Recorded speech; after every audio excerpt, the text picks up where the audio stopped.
Bonsoir, vous êtes sur les 100.7 de Radio Association pour l'émission Aux frontières de l'inconnu. Émission animée par Sabrina de Saint-Ange et à la technique Serge Carivin.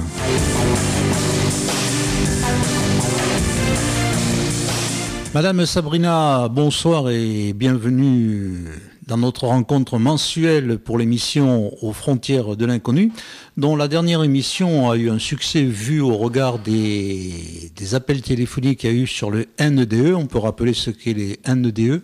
Les expériences aux frontières de la mort. Voilà, alors donc cette émission, on va parler aussi un peu de la mort. C'est pas des sujets bien gais, mais de toute façon c'est la réalité quand même, hein. Les expériences près de la mort. Alors, qu'arrive-t-il à ceux qui sont morts? Une question universelle s'il en est. Beaucoup pensent ou ont l'intime conviction qu'il y a un ailleurs, un autre monde après notre vie terrestre. L'existence d'une survie après la mort suscite passion et fascine. De tout temps, l'homme a essayé d'établir des contacts avec les défunts. Les médiums et les sciences de spiritisme ont été les premiers moyens pour établir ces communications. La particularité de notre époque est sa technologie. Et les TCI, on verra ce que c'est les TCI, et le fait d'utiliser cette technologie magnétophone, appareil vidéo, ordinateur, pour établir une communication avec les défunts ou des entités d'un autre monde. Aujourd'hui, un grand nombre d'associations se sont créées et tentent de communiquer avec les défunts. Voilà, ça ce sera le thème de l'émission. Alors Madame Sabrina, pouvez-vous nous en dire plus sur la TCI ? Tout d'abord, bonsoir à tous et merci de nous écouter et d'avoir fait tous les retours concernant la dernière émission NDE. Et dans cette suite, nous parlons aujourd'hui de la TCI. Qu'est-ce que c'est que la TCI? C'est un nom bien compliqué qui recouvre une chose relativement simple. TCI, c'est la transcommunication instrumentale.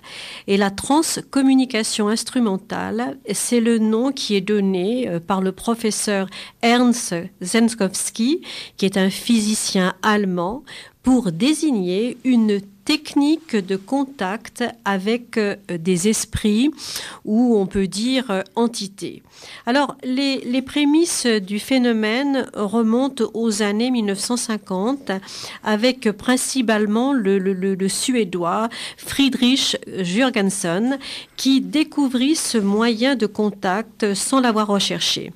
Et il faut arriver en France en 1979 avec Monique Simonet pour que la France s'intéresse à ce phénomène. Alors, la TCI, ce sont des voix qui sont enregistrées soit sur magnétophone, elles peuvent être sur répondeur de téléphone par exemple, et ce sont aussi des images enregistrées sur magnétoscope, téléviseur, caméra et autres, et ces appareils sont simples, mais il y a aussi des installations un petit peu plus sophistiquées qui ont été construites par des scientifiques ou même par certaines associations pour communiquer, on le dit bien, avec des entités et des défunts. Alors, il y a le module aujourd'hui qui est un appareil complexe.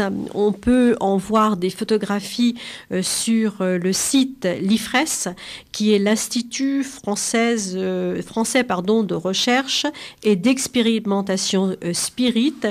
Et il y en a un autre donc d'appareil un peu plus complexe qui s'appelle donc la cellule de contact. Enfin bref, si vous voulez, ça on va rentrer dans la technique et ce n'est pas le sujet. Alors, vous parlez d'enregistrement d'images, mais que représente-t-elle exactement? Alors, ces images, ce sont en général des visages, parfois donc des paysages, voire des animaux qui peuvent apparaître comme cela sur des téléviseurs ou même en arrière-plan de photographies ou sur des vidéos qui ont été faites.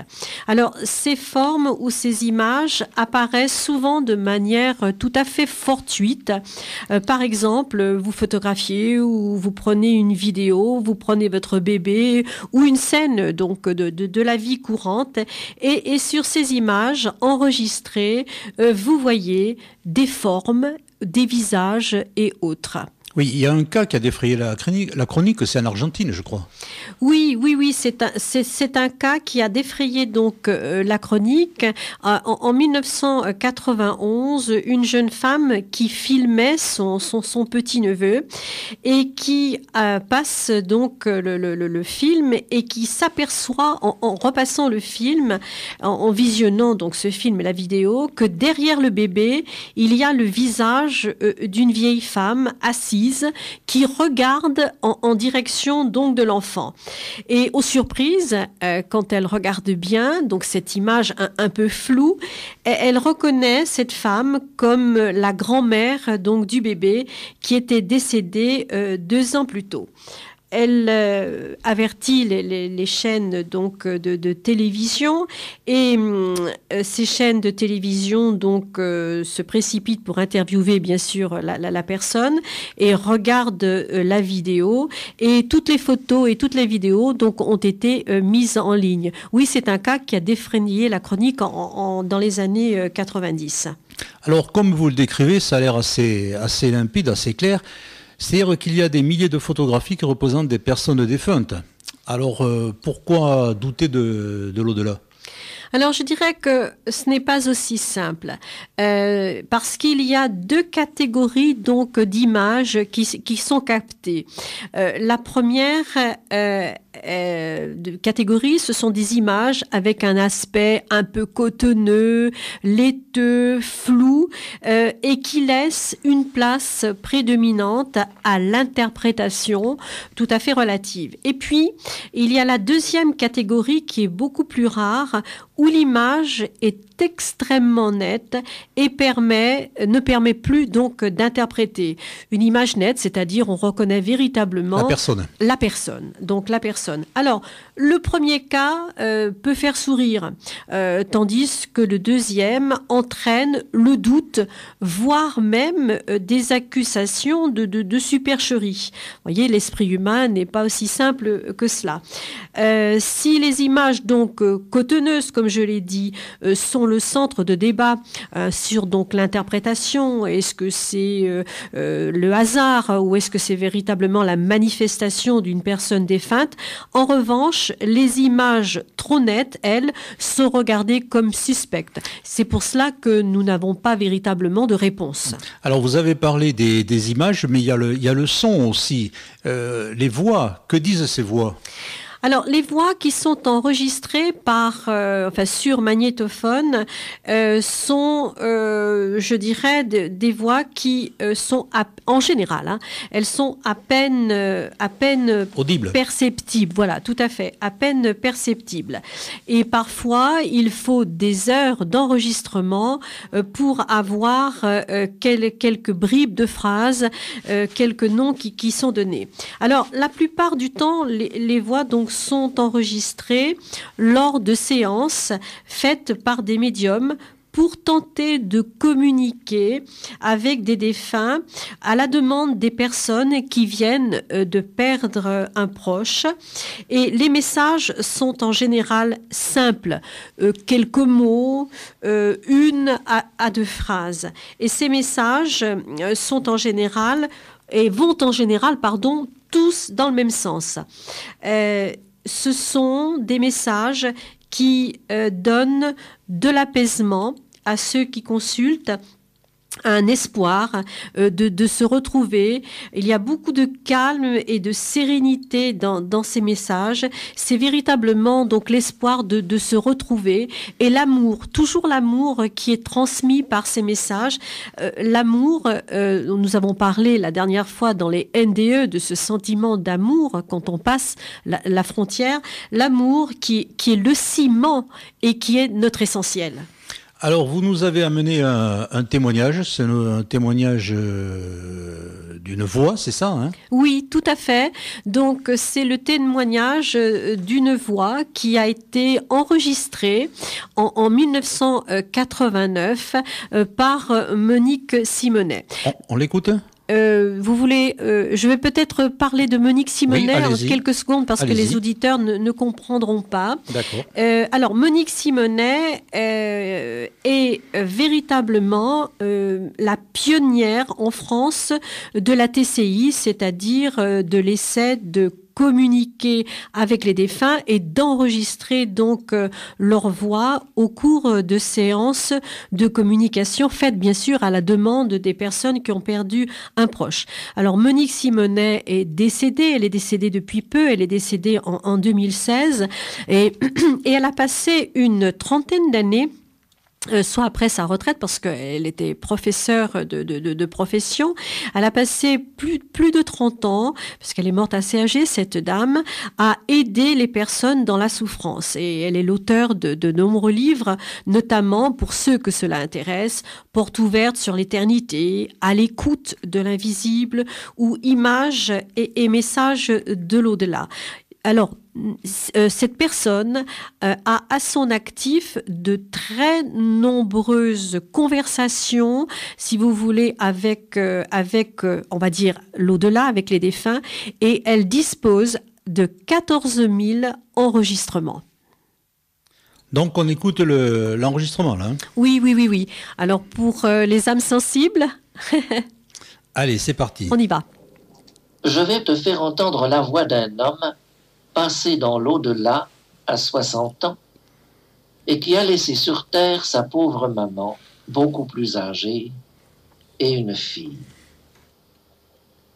Madame Simonet a obtenu ce contact en février 1989. Cet homme dit donc pour sa mère « Maman, la lumière de Dieu, c'est partout, c'est merveilleux. J'espère que tu remarqueras bien le ton d'extase et d'admiration. »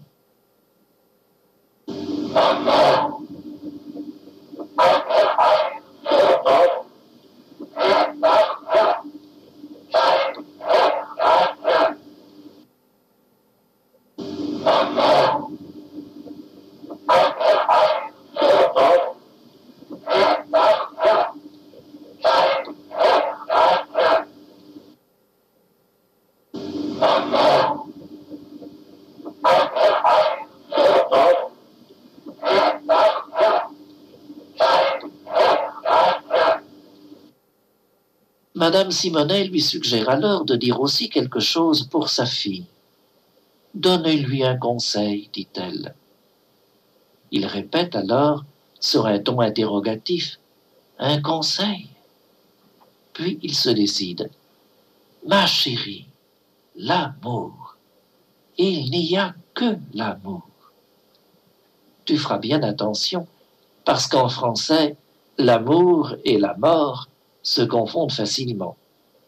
Mais s'il n'y avait que la mort, il ne serait pas là pour le dire. Donnez-lui un conseil.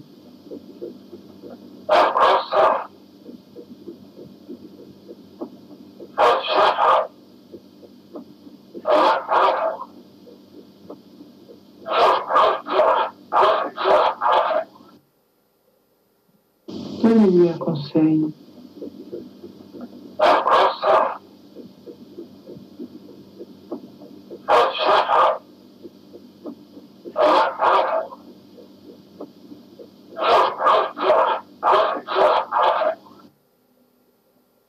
Donnez-lui un conseil.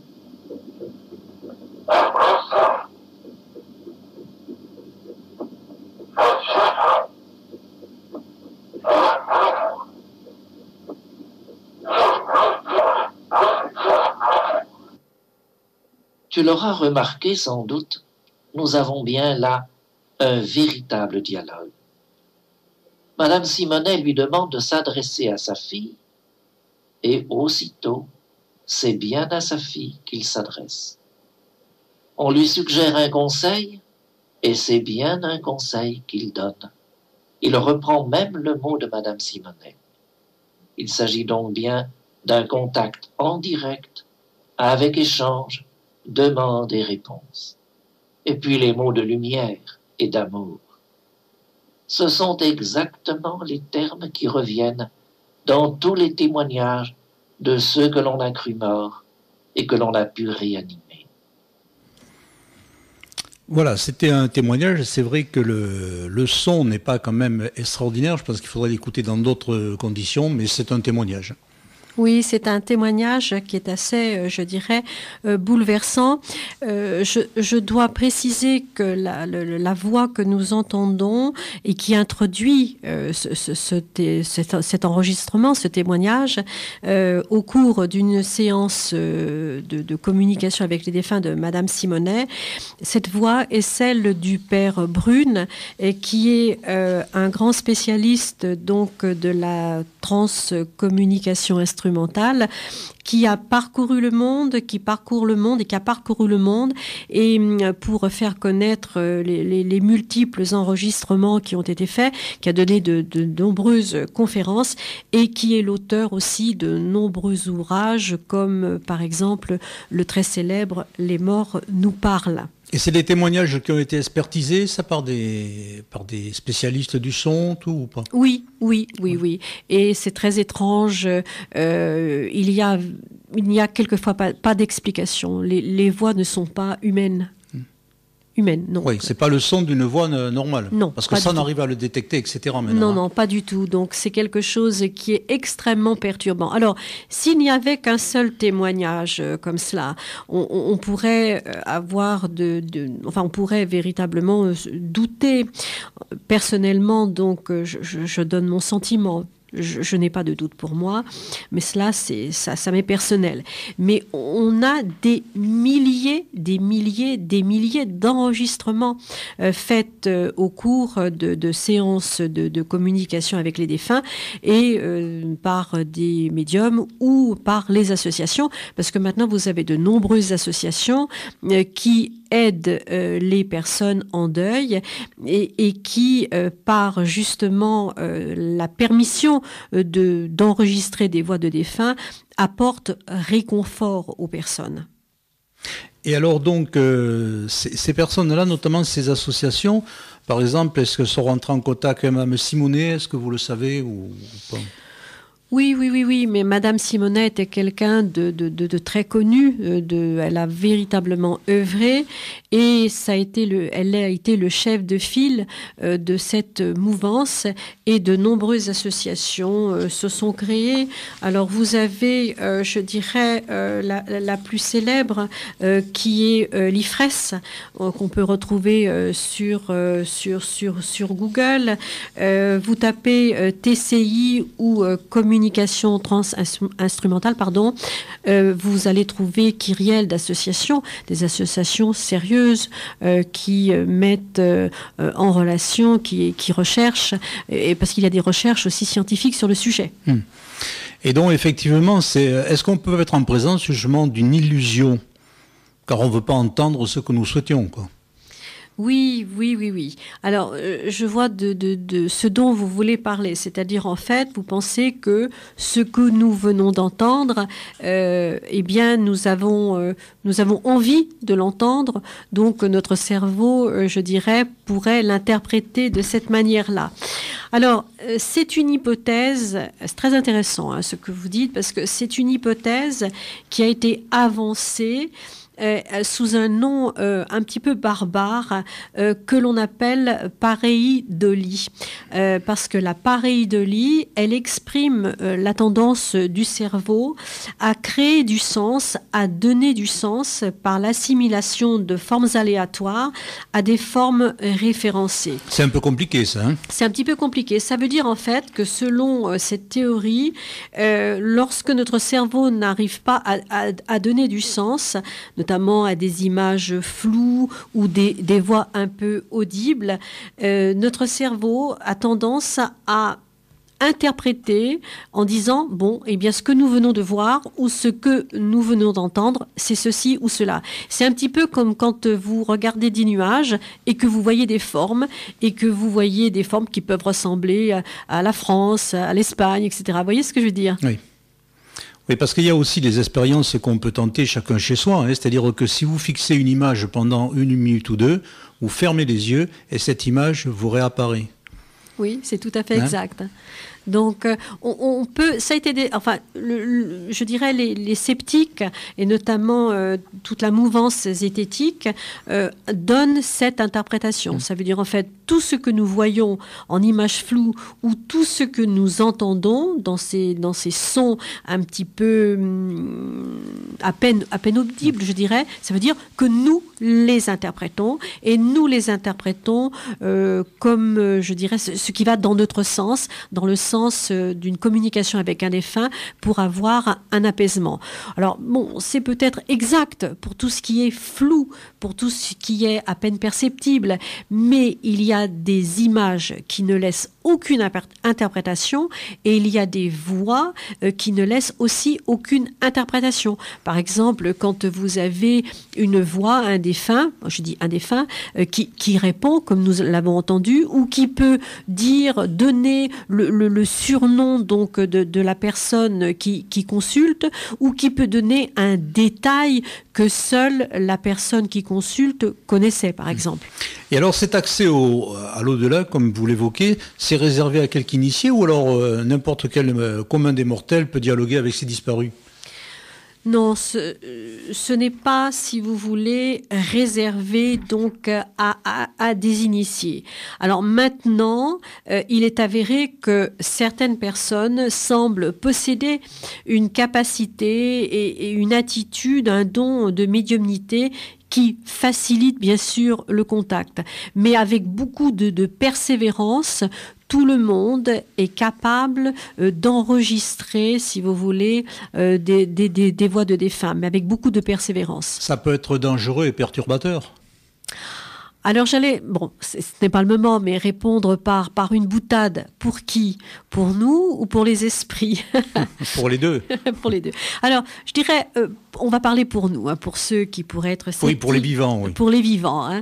Donc, je dirais que pouvoir entendre ou voir nos disparus apporte pour beaucoup un grand réconfort face à parfois une douleur insurmontable. Et c'est bien souvent le cas des personnes qui ont perdu donc des enfants.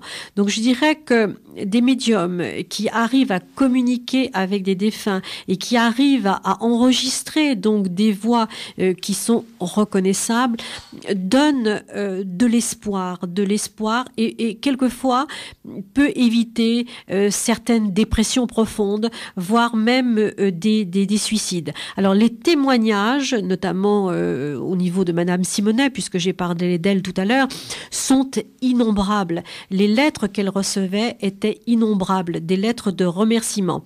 Non, ce n'est pas dangereux. Alors bien sûr, c'est comme tout, il peut y avoir une addiction. Les personnes fragiles, ça peut les perturber, ça. Tout à fait. Il peut aussi y avoir une addiction, c'est-à-dire essayer sans relâche de communiquer, d'enregistrer et de ne penser plus qu'à cela pour pouvoir communiquer avec un enfant défunt ou un mari défunt, par exemple. Et est-ce qu'on peut faire un lien avec les sciences spiritisme ?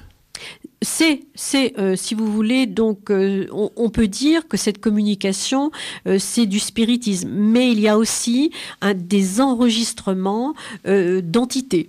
De choses, on ne sait pas ce que c'est, ce ne sont pas des défunts, il semblerait qu'il y ait des voix captées d'autres mondes, de mondes parallèles. Alors ça, c'est autre chose.